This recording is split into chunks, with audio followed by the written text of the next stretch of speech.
Assalamu alaikum dear students. In today's video we are going to explain ideal gas equation or general gas equation. आज के इस lecture में हम ideal gas equation जिसको हम general gas equation भी कहते हैं इसके बारे में डिस्कस करेंगे। इससे पहले हमने बॉयल लॉ में पढ़ा था कि the volume of a given mass of gas has inverse relation with pressure if quantity of gas and the temperature is kept constant. उसके बाद हमने पढ़ा था चार्ल्स लॉ में कि the volume of a given mass of gas is directly proportional to temperature अगर हम quantity of gas और प्रेशर को कांस्टेंट रखें। और उसके बाद हमने एवोगैड्रोस लॉ में पढ़ा था कि the volume of a gas is directly proportional to number of moles और number of particles if temperature and pressure are kept constant. So उन तीन लॉज में हमने गैस के दो पैरामीटर्स को कंपेयर किया था। गैस के दो पैरामीटर्स का आपस में रिलेशन हमने एक्सप्लेन किया था while keeping the other two constant. लेकिन इस इक्वेशन में जिसको हम आइडियल गैस इक्वेशन या जनरल गैस इक्वेशन कहते हैं, इस इक्वेशन में हम गैस के तमाम पैरामीटर्स को, तमाम वेरिएबल्स को एक ही इक्वेशन में एक दूसरे के साथ रिलेट करते हैं। तो this is an equation that correlates all the parameters, all the variables of an ideal gas. So सबसे पहले हम आइडियल गैस इक्वेशन को थोड़ा डिफाइन करते हैं कि ये कौन सा इक्वेशन है। इसको हम कुछ इस तरह डिफाइन करते हैं कि the equation that correlates all the variables of a gas, that is temperature, pressure, volume and number of moles, is called ideal gas equation or general gas equation। Ideal gas equation या general gas equation वो equation है जो gas के तमाम variables यानी temperature, pressure, volume और number of moles, ये gas के ये जो चार वेरिएबल्स हैं, इन वेरिएबल को एक ही एक्सप्रेशन या इक्वेशन इकट्ठा करके प्रेजेंट करता है। तो उस इक्वेशन को हम कहते हैं आइडियल गैस इक्वेशन। यानी आइडियल गैस इक्वेशन वो इक्वेशन है जो गैस के तमाम वेरिएबल्स यानी टेम्परेचर, प्रेशर, वॉल्यूम और नंबर ऑफ मोल्स को एक साथ कोरिलेट करता है। तो ऐसे इक्वेशन को हम नाम देते हैं आइडियल गैस इक्वेशन का, जनरल गैस इक्वेशन का, या हम इसको सिंपली गैस इक्वेशन भी कहते हैं। अब ideal gas equation, general gas equation या गैस इक्वेशन जो है इसको हम किस तरह डिराइव करेंगे?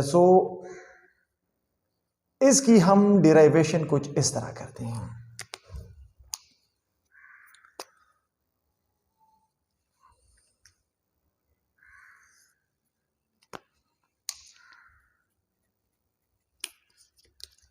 We know from Boyle law, हमें बॉयल लॉ क्या कहता है? हमें बॉयल लॉ कहता है कि the volume of a given mass of gas is inversely proportional to pressure if the temperature and number of moles are kept constant. Boyle law में हमने इसको तफसील से डिस्कस किया था। बॉयल लॉ ने हमें कहा था कि अगर किसी गैस का टेम्परेचर और क्वांटिटी यानी नंबर ऑफ मोल्स फिक्स्ड हो तो फिर वॉल्यूम और प्रेशर का आपस में जो रिलेशन है वो इनवर्स है।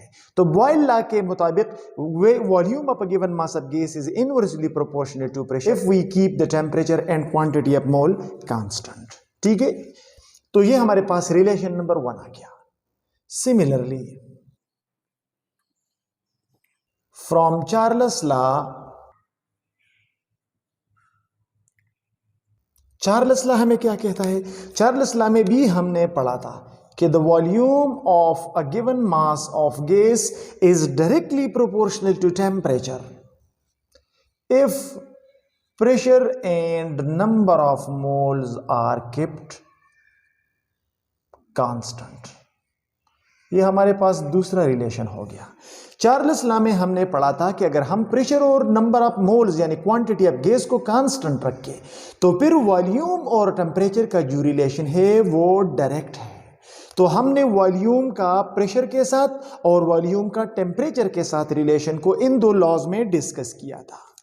सिमिलरली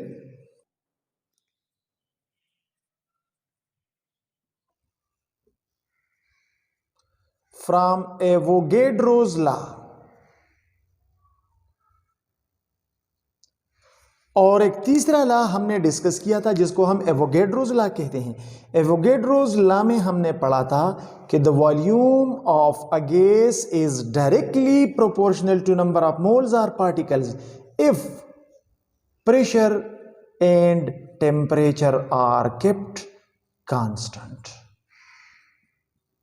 ये हमने तीसरा रिलेशन पढ़ा था एवोगैड्रोस लॉ में।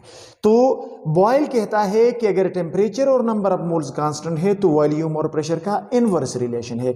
चार्ल्स कहता है कि अगर प्रेशर और नंबर ऑफ मोल कांस्टेंट रहे तो वॉल्यूम और टेम्परेचर का डायरेक्ट रिलेशन है। और एवोगैड्रो कहता है कि अगर प्रेशर और टेम्परेचर कांस्टेंट हो तो वॉल्यूम और नंबर ऑफ मोल्स का डायरेक्ट रिलेशन है। ये तीनों अलग अलग लॉज हमें दो दो गैस वेरिएबल्स को आपस में कोरिलेट कर रहे थे, keeping the other two constant. ठीक है, अब combining relation 1, 2 and 3 we get, अगर हम इन तीनों रिलेशंस को कंबाइन कर ले, क्योंकि ये तीनों रिलेशंस जो है वो वॉल्यूम के साथ है, लिहाजा अगर हम ये तीनों रिलेशन कंबाइन कर ले तो we get something like this. V is proportional to 1/p into T into N। हमारे पास ये एक रिलेशन बनता है कि volume is inversely proportional to P, volume is directly proportional to T and volume is directly proportional to N according to these three laws combined form. Okay, और V is equal to, जब हम proportionality को equality में convert करते हैं तो हम constant लगाते हैं, तो यहां पे हो जाएगा constant into T into N divided by P, और V इज इक्वल टू, ये जो कांस्टेंट है जो यहां पे हमने लगाया है इसको हम R से रिप्रेजेंट करते हैं, R T N divided by P। ये हमारे पास एक रिलेशन आ गया। अगर इस रिलेशन को हम रीअरेंज कर ले, रीअरेंजिंग द अबाव इक्वेशन, अगर हम इस रिलेशन को रीअरेंज कर ले तो ये हमारे पास हो जाएगा PV is equal to nRT and this PV is equal to nRT एक ऐसा इक्वेशन हमारे पास बन गया जो pressure, volume, number of moles और टेम्परेचर तमाम चीजों को एक ही एक्सप्रेशन में एक दूसरे के साथ कोरिलेट करता है। और this equation which correlates all the parameters of an ideal gas is called ideal gas equation, general gas equation और गैस इक्वेशन, वेयर ये R क्या है? R is constant of proportionality. ये क्या है? ये प्रोपोर्शनैलिटी कांस्टेंट है विच इज कॉल्ड, और इसको हम क्या कहते हैं? आइडियल गैस कांस्टेंट और जनरल गैस कांस्टेंट, और इसको हम यूनिवर्सल गैस कांस्टेंट भी कहते हैं। ये R जो है ये प्रोपोर्शनैलिटी कांस्टेंट है, इसको हम जनरल गैस कांस्टेंट भी कहते हैं, इसको हम आइडियल गैस कांस्टेंट भी कहते हैं, इसको हम यूनिवर्सल गैस कांस्टेंट भी कहते हैं, और इसको हम सिंपली गैस कांस्टेंट भी कहते हैं। लिहाजा ये इक्वेशन जो है, इस इक्वेशन को हम क्या कहते हैं? इस इक्वेशन को हम आइडियल गैस इक्वेशन कहते हैं। ठीक है। For 1 mole of a gas,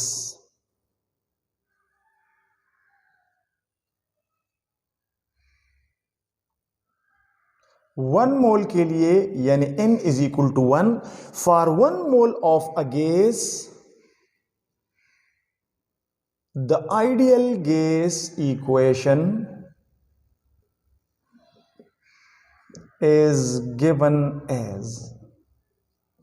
अगर हम यही आइडियल गैस इक्वेशन ले, लेकिन 1 मोल के लिए ले ले, 1 मोल के लिए ले ले, तो ये हमारे पास हो जाएगा PV is equal to RT।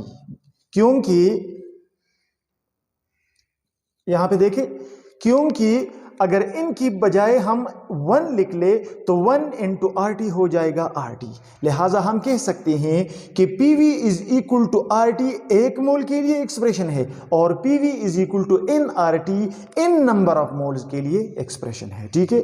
और इसको हम इस तरह भी लिख सकते हैं कि R is equal to PV divided by T। यहां पे देखें, हमारे पास एक नया रिलेशन आ गया।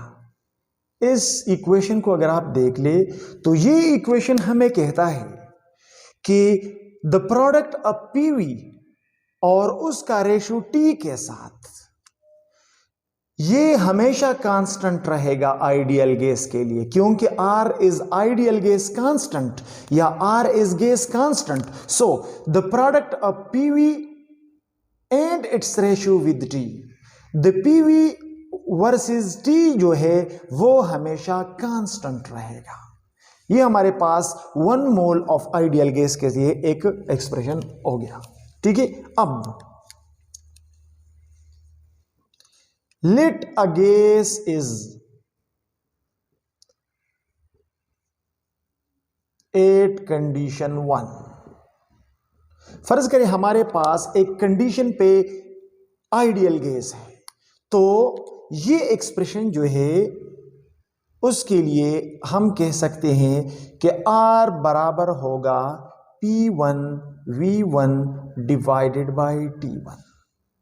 गैस एक कंडीशन पे है, 1 कंडीशन पे है, तो कंडीशन 1 पे जो प्रेशर है उसको हमने नाम दे दिया P1, उस प्रेशर पे जो वॉल्यूम है उसको हमने नाम दे दिया V1, और उस पॉइंट पे जो टेम्परेचर है, उस कंडीशन पे जो टेम्परेचर है उसको हमने नाम दे दिया T1।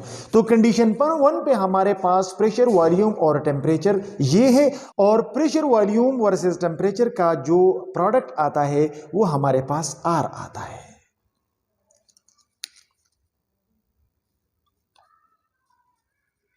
Let the condition be changed from 1 to 2। हमने कंडीशन को चेंज कर लिया, हमने प्रेशर चेंज कर लिया या वॉल्यूम चेंज कर लिया या टेम्परेचर चेंज कर लिया।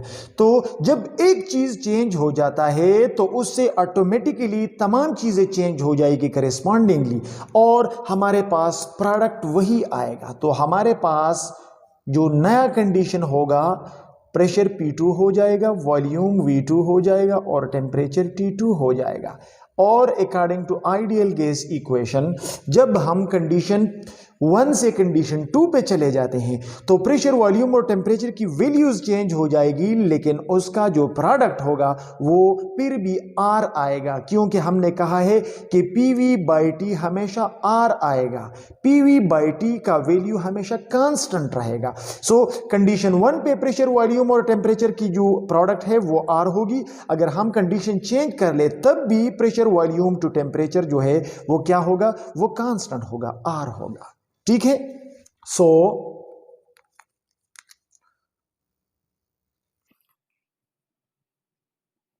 Combining equation I and I, अगर हम इन इक्वेशंस को कंबाइन कर ले तो हम इस तरह कह सकते हैं कि P1V1/T1 जो है और P2V2/T2 जो है ये दोनों बराबर है R के। यानी कंडीशन 1 पे PV का जो प्रोडक्ट है और उसका टेम्परेचर के साथ जो रेशो है, कंडीशन 2 पे PV के प्रोडक्ट का टेम्परेचर के साथ जो रेशो है वो दोनों R के बराबर है।